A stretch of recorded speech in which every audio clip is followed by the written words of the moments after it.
छोटा कद भाग 3।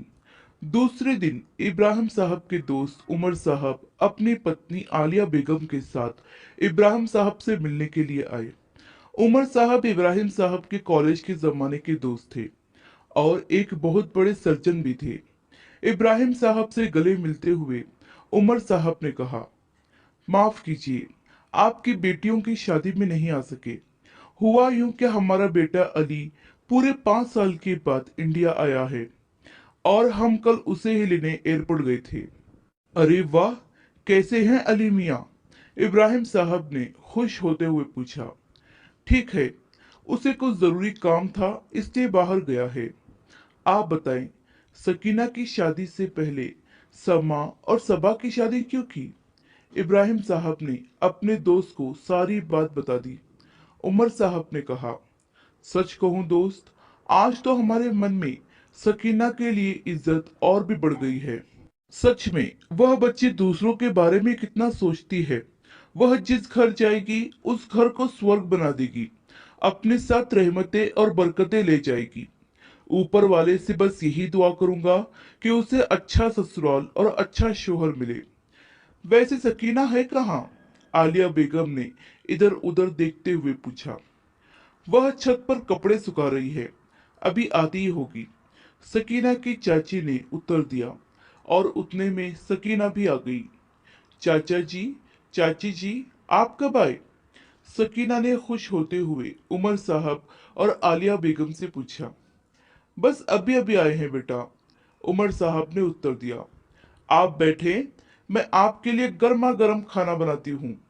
आप हमेशा बगैर खाए घर से जाते हैं, लेकिन आज कोई बहाना नहीं चलेगा। हाँ भाई, क्यों नहीं? आज तो हम अपनी सकीना के हाथ का बना खाना जरूर खाएंगे, आलिया बेगम ने मुस्कुराते हुए कहा। सकीना तुरंत रसोई घर में गई और 1 घंटे में सारा खाना बना लिया। सब खाना खाने लगे और साथ ही सकीना के हाथ के बने खाने की तारीफ भी करने लगे। सच में सकीना बेटा, तुम्हारे हाथों में तो जादू है, उमर साहब खाने का मजा लेते हुए कहने लगे। सकीना, खाना इतना स्वादिष्ट बना है कि मुझे तो लग रहा है कि मैं खाने के साथ कहीं उंगलियां ही ना खा जाऊं। आलिया बेगम भी सकीना के खाने की तारीफ करने लगी। सच में भाभी जान, भाई साहब, आप बहुत नसीब वाले हैं कि आपको सकीना जैसी बेटी मिली। सकीना बेटा, थोड़ा सा खाना हमारे बेटे के लिए भी पैक कर दो, यह सारी उसकी मनपसंद चीजें हैं। हाँ चाची जान, क्यों नहीं? यह कहकर सकीना रसोई घर में चली गई और खाना पैक करके ले आई। थोड़ी देर बाद वह लोग भी चले गए। जाते हुए रास्ते में उमर साहब ने अपनी पत्नी से कहा, सकीना कितनी नेक और समझदार बच्ची है ना बेगम? आलिया बेगम ने कहा, जी बहुत ही प्यारी बच्ची है, अपने चाचा जान और चाची जान की आज्ञाकारी बेटी है और बहुत ही सुलझी हुई है। खुद से पहले दूसरों की खुशी के बारे में सोचती है, वरना तो ये आजकल के बच्चे। आपने सही कहा बेगम, अगर यह नेक और गुणकारी बच्ची हमारे घर की बहू बने तो? उमर साहब ने अपनी पत्नी से पूछा। आलिया बेगम खुश होते हुए कहने लगी, अरे वाह, क्या आप भी वही सोच रहे हो जो मैं सोच रही हूँ? क्या सच में? उमर साहब भी खुश होते हुए कहने लगे। हाँ, बच्ची बहुत अच्छी है।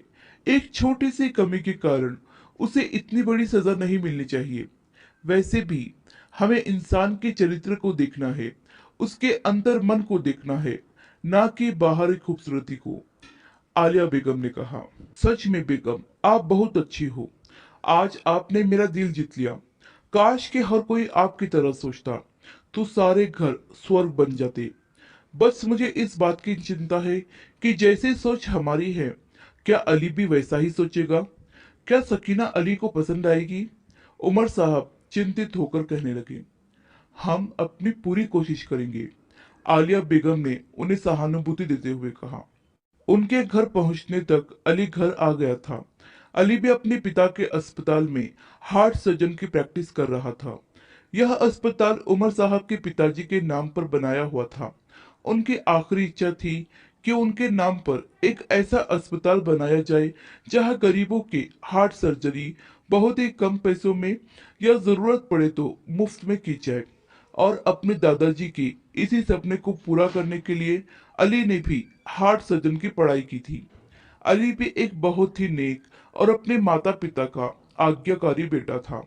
अपने माता पिता को बाहर से आते देख अली पूछने लगा, अब्बू जान, अम्मी जान, आप कहाँ गए थे? मैं भी अभी घर आया, देखा तो आप नहीं थे। बेटा, तुम्हें मेरे दोस्त इब्राहिम साहब पता है ना? बस उन्हीं के घर गए थे। कल उनकी बेटियों की शादी हुई है। हम शादी में नहीं जा सके तो सोचा उनसे मिलकर मुबारकबाद देकर आए। उमर साहब ने उत्तर दिया। अच्छा, इब्राहिम चाचा, कैसे हैं वो? अली ने पूछा। अच्छे हैं, बस तुम्हें ही याद कर रहे थे, उमर साहब ने उत्तर दिया। आलिया बेगम ने अली से पूछा, बेटा तुमने खाना खाया? अली ने कहा, नहीं अम्मी जान, अभी खाना है। आलिया बेगम किचन में जाते हुए कहने लगी, ठीक है, तुम फ्रेश होकर आ जाओ, मैं खाना लगाती हूँ। थोड़ी देर बाद अली फ्रेश होकर आ गया और खाने के टेबल पर बैठ गया। आलिया बेगम बड़े प्रेम से अपने बेटे को खाना परोसने लगी। खाना खाते हुए अली अपनी माँ से कहने लगा, अम्मी जान, खाना तो बहुत स्वादिष्ट बना है, मन कर रहा है कि आपके हाथों को चूम लूं। आलिया बेगम ने हंसते हुए कहा, अगर हम बनाते तो जरूर चूम लेते, लेकिन यह खाना हमने नहीं, सकीना ने बनाया है। कौन सकीना? अली ने आश्चर्यचकित होकर पूछा। सकीना इब्राहिम साहब की भतीजी है। अच्छा, वही जिसकी कल शादी हुई है? नहीं, इब्राहिम साहब की बेटियों की शादी हुई है, सकीना की अभी तक नहीं। उसके बाद आलिया बेगम ने अली को सारी बातें बता दी, जो कुछ भी इब्राहिम साहब ने उन्हें बताई थी, और सकीना के कद काठी के बारे में भी बताया। यह सब सुनने के बाद अली कहने लगा, समाज में आज भी लोग चरित्र को नहीं, सुंदरता को अहमियत देते हैं। अगर सिर्फ लोग सुंदरता के पीछे भागना छोड़ दे और अच्छे चरित्र को महत्व दे तो समाज में काफी सुधार आ सकता है और घर भी स्वर्ग बन सकते हैं। आलिया बेगम को अपने बेटे की बातें सुनकर बहुत खुशी हुई कि उनका बेटा भी खुले और अच्छे विचारों वाला है। इसलिए उन्होंने तुरंत देर न करते हुए अली से पूछ डाला, क्या तुम सकीना से शादी करोगे? अपनी माँ का प्रश्न सुनकर अली आश्चर्यचकित होकर उन्हें देखने लगा। यह आप क्या कह रहे हो अम्मी जान? मैं कल ही तो इंडिया आया हूँ, अभी तो मुझे काम के बारे में भी देखना है। इतनी जल्दी शादी?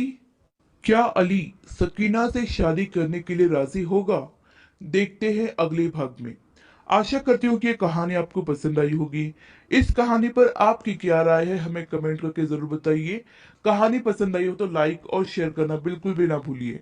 चैनल पर नए हो तो चैनल को सब्सक्राइब जरूर कीजिए। कहानी सुनने के लिए आपका बहुत बहुत धन्यवाद।